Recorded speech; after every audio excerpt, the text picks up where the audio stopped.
ముందుగా ఈ meeting conduct చేసినందుకు పృథ్వీరాజ్ అన్నకి హృదయపూర్వక పాదాభివందనాలు. కులం మాట్లాడుకుందాం ఇక, ఎందుకంటే ఎక్కడో చోట లైన్ గీయాల్సిందే.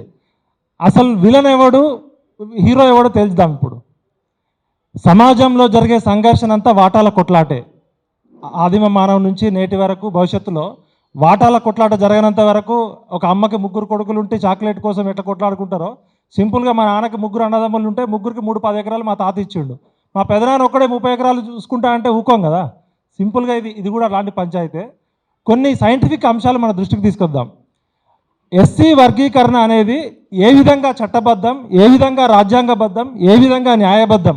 ఊర్లో కామన్ సెన్సు, ధర్మము న్యాయం అనేది ఉంటుంది. చదువుకొని ఎల్లయ్య మల్లయ్యకి అడిగినా కూడా అది ధర్మం పాటించాలయ్యా, న్యాయం పాటించాలంటారు.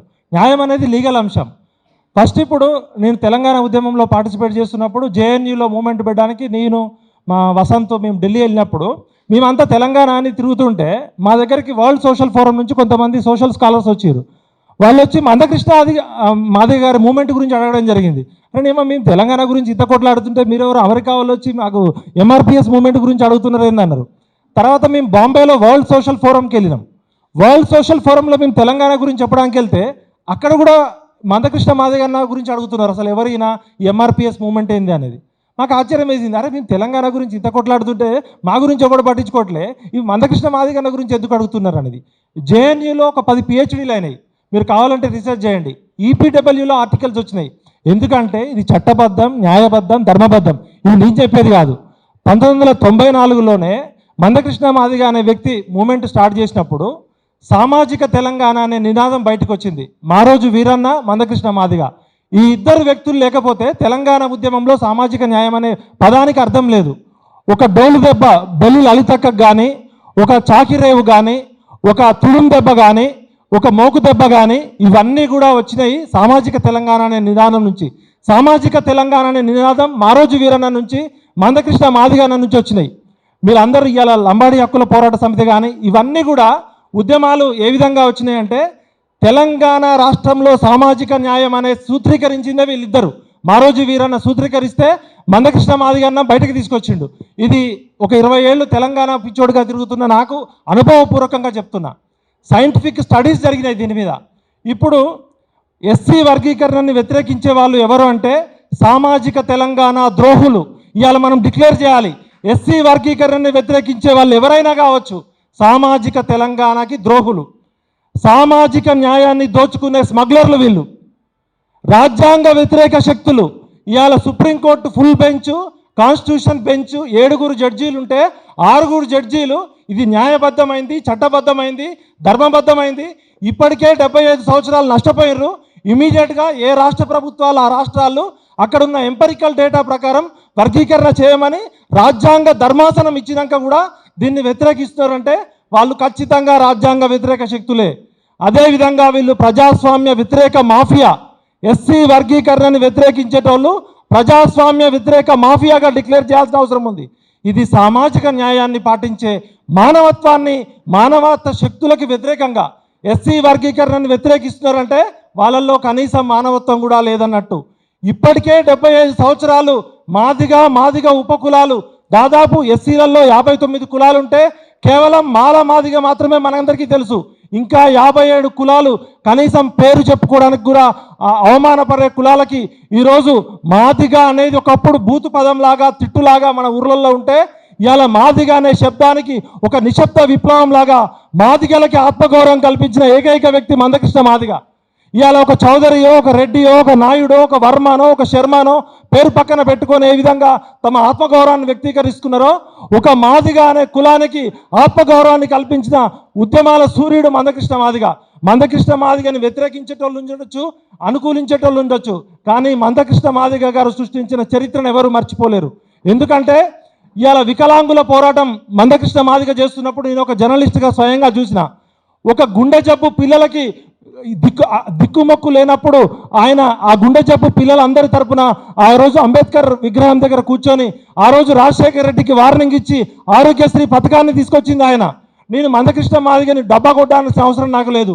ఒక జర్నలిస్ట్గా నా 25 ఏళ్ల పోరాటంలో నేను రిపోర్టింగ్ చేస్తున్నప్పుడు నిజాం కాలేజీ గ్రౌండ్లో సాయంత్రం 8 అవుతుంది, ఈ మీటింగ్ క్లోజ్ చేయాలనుకున్నప్పుడు ఇక క్లోజ్ చేసే లేదు, తాడో పేడో తేల్చుకోవాల్సిందే, తెల్లవారేదాకా ఇక్కడే కూర్చుందామంటే ఆ రోజు రాజశేఖర రెడ్డి గారు ఏ విధంగా బెదిరించారు, మందకృష్ణ మాదిగ అన్న ఉద్యమాన్ని ఏ విధంగా తొక్కేయాలని చూస్తే చావైనా రేవైనా ఈ నిజాం కాలేజీ గ్రౌండ్ నుంచి వదిలేది లేదని చెప్పినప్పుడు అక్కడి నుంచి ఒక నిశ్శబ్ద విప్లవం ప్రపంచం మొత్తం ఎదురు చూసింది. అంటే ఆయన తన 60 ఏళ్ల జీవితంలో వికలాంగుల కోసం కొట్లాడినప్పుడు హక్కుల రక్షణ ఉద్యమం జరిగింది, గుండెకి చిల్లు పడ్డప్పుడు ఆరోగ్యశ్రీ వచ్చింది, అదేవిధంగా సామాజిక న్యాయం కోసం జరుగుతున్న పోరాటంలో బీసీలకి జరుగుతున్న అన్యాయాన్ని కూడా, ఎంబీసీలకి జరుగుతున్న పోరాటాన్ని కూడా ఆయన తీసుకొచ్చిండు. చాలామంది రకరకాలుగా క్యారెక్టర్ అసాసినేట్ చేయవచ్చు, కానీ ఈ 30 ఏళ్ల పోరాట చరిత్రలో ఒక జర్నలిస్ట్గా నేను చూసిన సజీవ సాక్ష్యం ఇవాళ ప్రపంచవ్యాప్తంగా సోషల్ సైన్స్ రీసెర్చ్లో ఎంఆర్పిఎస్ మూవ్మెంట్ అనేది ఒక హిస్టారికల్ రివల్యూషన్. మీరు జేఎన్యూకి వెళ్ళండి, ఢిల్లీ యూనివర్సిటీకి వెళ్ళండి, దాన్ని అనుకూలించవచ్చు, వ్యతిరేకించవచ్చు. ఒక 3 జడ్జీలు చెప్పిన తర్వాత కూడా, రాజ్యాంగ ధర్మాసనం చెప్పిన తర్వాత కూడా స్వయంగా ముఖ్యమంత్రి రేవంత్ రెడ్డి గారు ఏం చెప్పారు, అసెంబ్లీలో ఆగస్టులో తీర్పు రాగానే అసెంబ్లీలో సుప్రీంకోర్టు తీర్పు వచ్చిన మరక్షణమే ఈ రాష్ట్రంలో స్పెషల్ ఆర్డినెన్స్ తీసుకొచ్చి ఇప్పటి వరకు యాక్టివ్గా ఉన్న ఉద్యోగ నోటిఫికేషన్లు కూడా అమలు చేస్తాము, వాటిలో కూడా స్పెషల్ ఆర్డినెన్స్ తీసుకొస్తామని చెప్పారు. నేటి నుంచి వచ్చే అన్ని రకాల ఉద్యోగ ప్రకటనలు కాకుండా 2024-25 విద్యా సంవత్సరంలో కూడా తక్షణమే అమలు చేస్తామని చెప్పారు. మరి రేవంత్ రెడ్డి గారు ఒకవైపు ఖర్గే విలన వర్గీకరణకి మన కాంగ్రెస్ పార్టీ అధ్యక్షుడు ఖర్గే గారు అనుకూలమా వ్యతిరేకమా, ఖర్గే గారు చెప్పాల్సిన అవసరం ఉంది. దళిత మేధావి అని చెప్పుకుంటూ మేధావులుగా రాహుల్ గాంధీ గారికి అడ్వైజర్గా ఉన్న కొప్పుల రాజు గారు చెప్పాలి ఈ వర్గీకరణ అమలు చేయాలా వద్దా అని. అదేవిధంగా మా మాల మిత్రులు, మా ఉద్యమంలో మాతో పాటు పనిచేసిన మల్లేపల్లి లక్ష్మయ్య కావచ్చు, గంటా చక్రపాణి కావచ్చు, ఈ వర్గాలన్నీ ఇవాళ కేవలం మీరు మాలలకు మాత్రమే ప్రతినిధులా, తెలంగాణ ఉద్యమకారులుగా, తెలంగాణ మేధావులుగా మీరు ఎన్నో ఆర్టికల్స్ రాసి మమ్మల్ని అందరినీ మోటివేట్ చేశారు కదా, మరి ఇలా వర్గీకరణ వైపు ఎటువైపు ఉన్నారు మీరు? కేవలం మీ కులానికి అనుకూలంగా ఉంటారా, మొత్తం సామాజిక న్యాయానికి అనుకూలంగా ఉంటారా, మీరే తెలుసుకోవాలి. ఒకవేళ మీరు కనుక ఎస్సీ వర్గీకరణ వ్యతిరేకిస్తే తెలంగాణ పౌర సమాజం నుంచి ప్రజాస్వామ్యవాదులుగా, బీసీలుగా వారు ఎవరైనా ఎంతటి పెద్దవారైనా తెలంగాణ వ్యతిరేక శక్తులుగా, సామాజిక శక్తులుగా డిక్లేర్ చేయడానికి ఇక్కడి నుంచే మేము నడుము కడతాం. ఇవాళ పృథ్వన్న పెట్టిన మీటింగ్ ఇది కేవలం మాదిగల కోసమే కాదు, సామాజిక తెలంగాణ కోసం ఇది మరొక చరిత్రాత్మక మీటింగ్ కావాలి.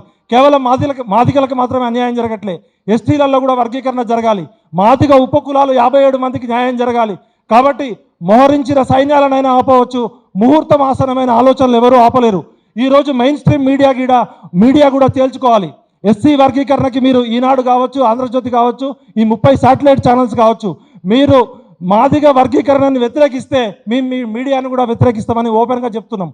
గతంలో మందకృష్ణ మాదిగన్న మెయిన్ స్ట్రీమ్ మీడియాకు కూడా వార్నింగ్ ఇచ్చిన సందర్భం గుర్తుంది.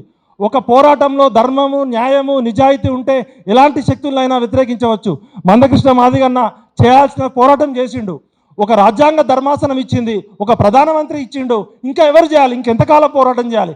అంటే సుప్రీంకోర్టు తీర్పు ఇచ్చినా మీరు అమలు చేయరు, స్వయంగా ప్రధానమంత్రి చెప్పినా అమలు చేయరు. అంటే మీరు మాఫియానా లేకపోతే మీరు మేధావులా తేల్చుకోవాల్సిన సందర్భం అవసరం ఉంది. తెలంగాణ పౌర సమాజం అంతా మీ వెనక ఉంది అన్న. కేవలం తెలంగాణనే కాదు, మొత్తం భారతదేశంలో సామాజిక న్యాయం పాటించే అనుకూల శక్తులందరూ కూడా ఎస్సీ వర్గీకరణకి అనుకూలించాల్సిందే. లేకపోతే మనం మనుషులం కాదు, మనం మానవత్వం ఉండోళ్ళం కాదు. రాజ్యాంగ ప్రవేశిక పీఠికలో ఏదైతే అంబేద్కర్ ఆ రోజు ఇచ్చిండో, ఈరోజు దళితులు అని చెప్పుకుంటున్న దళిత మేధావులారా, మీరు 15% ఉన్న రిజర్వేషన్ల కోసం కొట్లాడుకుంటారా? మీ జనాభా పెరిగి 20 నుంచి 23% పోతే మీరు అందరూ ఏకమై మీకు రావాల్సిన వాటా కోసం సాధిస్తారా? అంబేద్కర్ కనుక బతుకుంటే మిమ్మల్ని చూసి సిగ్గుపడేవాడు. ఏ స్ఫూర్తితోటి అంబేద్కర్ రాజ్యాంగాన్ని రచిస్తే మీరు అగ్రవర్ణ శత్రువులు, మాఫియాకి వ్యతిరేకంగా కొట్లాడాల్సిన మీలో మీరు కొట్లాడుకుంటే మీరు ఏ విధంగా మేధావులు అవుతారు? కాబట్టి దళిత సమాజానికి నేను ఒక బీసీ తెలంగాణ వాదిగా నేను చెప్తున్నా, ఫస్ట్ మీరు అందరూ వర్గీకరణ అనుకూలిస్తారు, కలిసి నిలవండి, కలిసి గెలవండి, నిలిస్తే గెలుస్తారు, గెలిస్తే నిలుస్తారు. కాబట్టి విడిపోయి పడిపోయి ఓడిపోవద్దు. తమ్ముళ్ళకి ఇవ్వాల్సిన వాటా తమ్ముళ్ళకి ఇవ్వాల్సిందే, మాదిగ ఉపకులాలకి రావాల్సిన దక్కాల్సిందే అని చెప్తూ నాకు ఈ అవకాశం కల్పించిన పృథ్వన్నకి మనస్ఫూర్తిగా అభినందన చెప్తూ, మందకృష్ణ మాదిగన్న చేయాల్సిన ఉద్యమం అయిపోయింది. ఇప్పుడు తెలంగాణ పౌర సమాజం కానీ, భారత కేంద్ర ప్రభుత్వం కానీ, రాష్ట్ర ప్రభుత్వం కానీ ఆ చట్టాలని, ఆ సుప్రీంకోర్టు తీర్పుని అమలు చేయాల్సిన బాధ్యత పాలకుల మీద ఉంది. లేకపోతే వెలమదొరబై రెడ్డి దొరబై కమ్మదొర వచ్చి 3 కులాలు 3 కుటుంబాలు కాదు. తెలుగు రాష్ట్రాల ప్రజాస్వామ్యం అంటే మందకృష్ణన్న మాదిగా పృథ్వన్న నాయకత్వంలో ఇక్కడ ఉన్న మేధావులంతా కూడా సామాజిక తెలంగాణ కోసం, సామాజిక న్యాయం కోసం మరో పోరాటం చేయాలని కోరుకుంటూ జై తెలంగాణ, జై సామాజిక న్యాయం.